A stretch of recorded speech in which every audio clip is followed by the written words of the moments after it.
18வது மக்களவையின் முதல் கூட்டத்தொடர் நேற்று தொடங்கிய நிலையில் எம்பிக்கள் பதவியேற்று வருகின்றனர். அந்த வகையில் தமிழக எம்பிக்கள் 39 பேரும் இன்று பதவியேற்றுக் கொண்டனர். தமிழக எம்பிக்கள் தமிழில் பதவியேற்றுக் கொண்ட சம்பவம் மக்களவையில் பேசுபொருளாக மாறியது.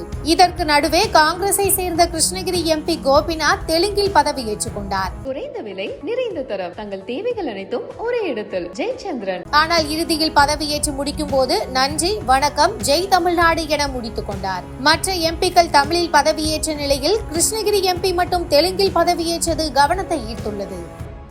श्री गोपीनाथ के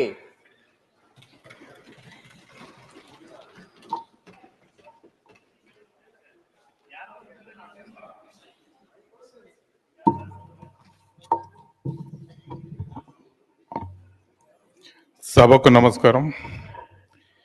కె గోపీనాథ్ అనే నేను భారత పార్లమెంట్ లోక్సభ సభ్యునిగా ఎన్నికైనందున శాసన ద్వారా నిర్మితమైన భారత రాజ్యాంగం పట్ల నిజమైన విశ్వాసము, విధేయత చూపుతానని, భారతదేశ సార్వభౌమాధికారాన్ని, సమగ్రతను కాపాడుతానని, నేను స్వీకరించబో కర్తవ్యాన్ని శ్రద్ధాశక్తులతో నిర్వహిస్తానని దైవ సాక్షిగా ప్రమాణం చేస్తున్నాను.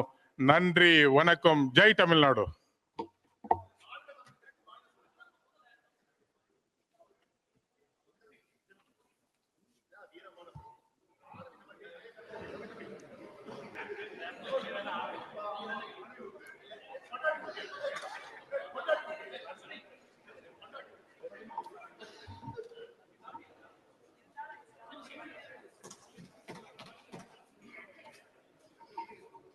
குறைந்த விலை நிறைந்த தரம், தங்கள் தேவைகள் அனைத்தும் ஒரே இடத்தில். ஜெயச்சந்திரன்.